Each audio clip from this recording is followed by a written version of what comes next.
ரசமான ஒரு விஷயம் ஒன்று தோணுது.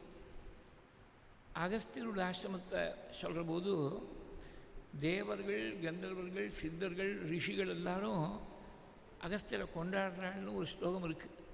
ஆகாரத்தில் ரொம்ப நியமமாக அகஸ்தியர் அவள்லாம் உபாசிக்கிறாள்னு இருக்குது.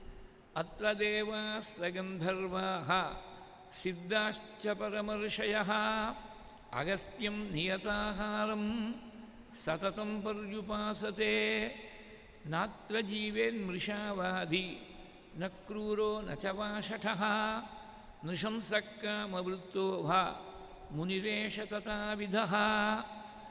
பக்கத்தில் கன்சிக்யூட்டிவாக இருக்கக்கூடிய ஸ்லோகங்கள். அகஸ்தியருடைய பெருமையை தெரிஞ்சுட்டு தேவர்கள்லாம் கொண்டாடுறாள்னா அவருடைய பெருமை எப்பேற்பட்டதாக இருக்கணும்னு நினச்சி பாருங்கோ. அங்கே பொய் சொல்கிறவனோ, க்ரூரமான தன்மை கொண்டவனோ, பரம துஷ்டனாக இருக்கக்கூடியவனோ, ஈவரக்கமில்லாமல் இருக்கக்கூடியவனோ, நிஷம்சகா காமத்துக்கு வசப்பட்டவனோ, காமவிருத்தோவா அங்கே யாரும் வாசம் பண்ண முடியாது. முனிரேஷ ததாவிதா.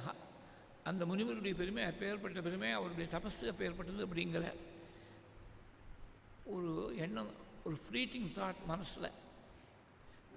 சுவாமி அகஸ்தியரோட ஆசிரமத்திலேயே இருந்தார்னா ராவணன் வந்து சீதையை அபகரணம் பண்ணிருக்க முடியாது. ஏன்னா காமவிருத்தனாக இருக்கக்கூடியவன் கிட்டக்க வர முடியாத. லீலை, பகவானுடைய லீலை எப்படி இருக்குனாக்க, சீதையை அவன் திருன்னு போனோம், ராவணனை வதம் பண்ணணும். சுவாமி இந்த மேற்கொண்டு காரியங்கள்லாம் நடக்கணுங்கிறதுக்காகவே அகஸ்தியரோட ஆசிரமத்தில் இல்லாமல் அவர் வார்த்தையை கேட்டு பஞ்சவட்டியில் கோதாவரி தீரத்தில் லக்ஷ்மண